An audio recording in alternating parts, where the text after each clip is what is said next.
मिनिटाचा अवधी आहे. आज प्रशांतजी इथून अशा मोठ्या महाविद्यालयामध्ये धनवटे नॅशनल कॉलेज नागपूरला जात आहे, जे आपल्या महाराष्ट्राची उपराजधानी आहे.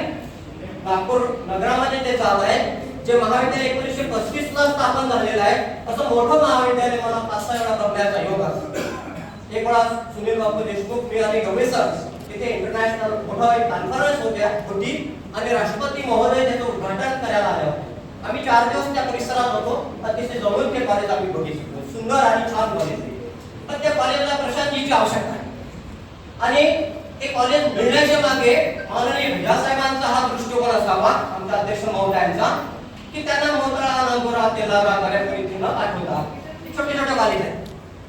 नागपूर हे महाबलवान आणि मोठं कॉलेज आहे. तिथे सायन्स, शिवाजी सायन्स, आमचे शास्त्री सर तिथे होते आणि भगवंतराव गायवाडे हे धनवटे नॅशनलचे प्राचार्य महोदय होते. इंटरनॅशनल लेवलचं ते काम करत आहे भगवंतराव गायवाडे.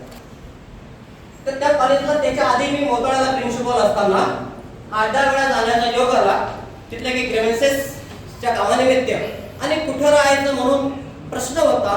तो शास्त्री सरांनी सॉल्व्ह केले की आपलं गेस्ट हाऊस म्हणजे कुठं धनवटे नॅशनल कॉलेजमध्ये आपल्याला राहण्याचं उत्तम व्यवस्था आहे. माननीय अध्यक्ष महोदय सुद्धा तिथे राहत होते. दादासाहेब कार्मिक असतील, तोत्रे साहेब असतील, अनेक अध्यक्ष महोदय ते तिथे राहण्याची व्यवस्था असं शास्त्री सरांनी मला सांगितलं. सगळ्यात अनेक वेळा तिथे राहण्याचा योग मला आला धनवटे नॅशनल.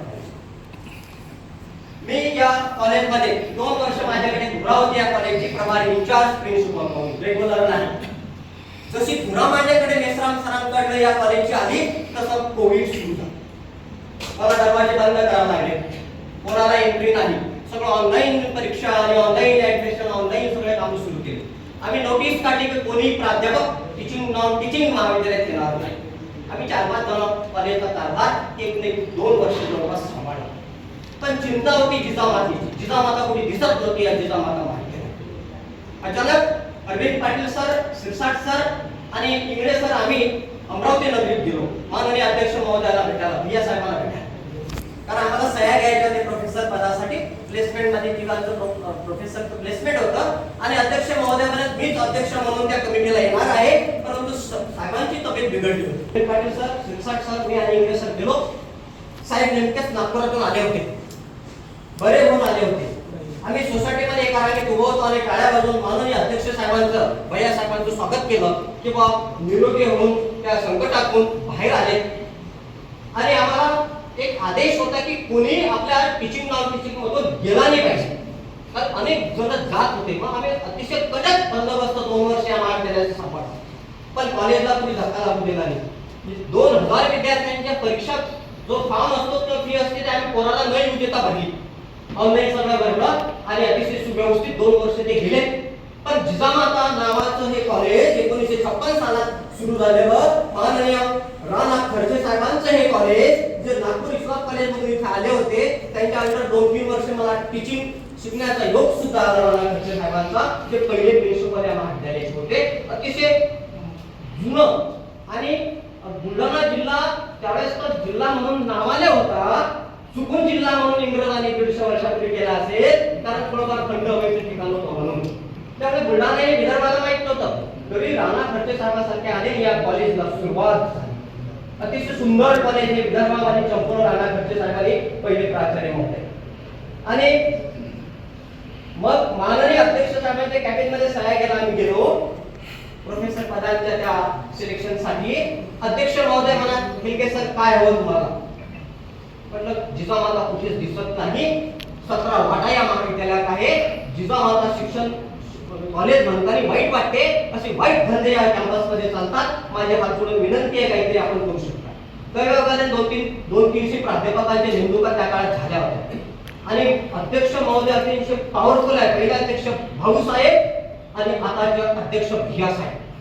असा हा मेळ बरोबर बसला. म्हटलं सर काय आहे? म्हटलं मग असं आहे वातावरण, शिक्षणाचं वातावरण कुठे दिसत नाही, बदनामी भयंकर महाविद्यालयाची झालेली आहे, आपणच काही करू शकता. माझ्या हातून विनंती आहे, प्रभारी मी इंचार्ज आहे, माझे लिमिटेशन्स आहे.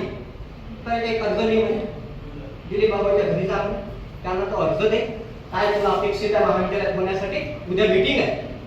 मग 66 सर आम्ही दिलीप बाबांच्या घरी जाणार, सह्या वगैरे झाल्या होत्या. आम्ही काही शिक्का किंवा काही सोबत नेलं नव्हतं. तर एक अर्ज घेऊन दिलीप बाबूला सांग उद्या मी मीटिंग मध्ये कार्यकारी ठरवतो होता. आणि दिलीप बाबूच्या घरी जायला दिलीप बाबू पिंगोले आपले कोषाध्यक्ष आहेत, सन्माननीय कोषाध्यक्ष आहेत. आणि दिलीप बाबूच तिथे आले, कोषाध्यक्ष महोदय. आणि मग दिलीप बाबू मी आणि साहेबांच्या कॅबिन मध्ये गेलो भैया साहेबांच्या. आणि भैया साहेबांसंग हिंदी आलेले आहेत, काय त्यांचं म्हणणं आहे ते कागदावर प्लेन पेपरवर घेऊन. तेव्हा मी बरोबर कॅम्पस टीव्ही सेक्टरचा मीटिंग काय असं थोडंफार असं करून एक 3-1 करोड रुपयाचं ते अंदाजे हाताने लिहून दिलं. दुसऱ्या दिवशी मीटिंग मध्ये ते मंजूर झालं. तर अध्यक्ष महोदय या महाविद्यालयाचे अध्यक्ष होते. मोताळाला 1.25 कोटी रुपये दिले होते, गजानन भोकुलकर तिथले अध्यक्ष होते. नांदुऱ्याला 1.5 कोटी रुपये दिले होते, तिथले ठाकरे साहेब अध्यक्ष होते. वेगवेगळ्या कॉलेजचे वेगवेगळे अध्यक्ष होते. या कॉलेजचे अध्यक्ष भैयासाहेब होते आणि श्री शिवाजी शिक्षण संस्थेचे अध्यक्ष सुद्धा भैयासाहेब होते. आणि साहेब नागपूरवरून त्या अवस्थेत आले होते. आणि मी प्रभारी आणि विनंती, कारण हे कुठेतरी दुःख होत होतं हे कॉलेज सगळं बघताना. आणि त्याच्या आधी 10 वर्षाच्या कार्यकाळावर मी बोलणार नाही. ते सगळं दृश्य बघून अत्यंत वेदना अनेक लोकांनी आमच्याजवळ व्यक्त केल्या होत्या. पण आमचं लिमिटेशन पैसा नव्हता. अध्यक्ष साहेबांना किती पैसे लागले, कारण आधी मोताळा नांदुरा हे सगळं झालेलं होते, पण बुलढाणाच राहिलं होतं. कारण इथे पॉवरफुल माणूस कोण होता. 2 वर्षे कोविड मध्ये गेले होते आणि तुम्ही काम सुरू करा. दुसऱ्या दिवशी तो ठराव झाला. दिलीप बाबू 8 जानेवारीला इथे शिवाजीमध्ये मीटिंग होती दिलीप बाबूंची. सोबत इंजिनियर आणला. 23 क्षेत्रांचा कॅम्पस परिपूर्ण मोजून घेतला श्री शिवाजी शिक्षण संस्थेचे इंजिनियर. त्यापूर्वी आम्ही थोडाफार आमच्या त्या ताई आहेत त्यांच्या मिस्टरांकडून तो मोजमाप प्लॅन केला होता 4.22 लाख रुपयाचा. पण दिलीप बाबूंनी तिकडनं त्या व्यक्तीला आणलं, श्री शिवाजी शिक्षण संस्थेचे इंजिनियर. आणि ते कामाला प्रारंभ झाला आणि जिजामाताचा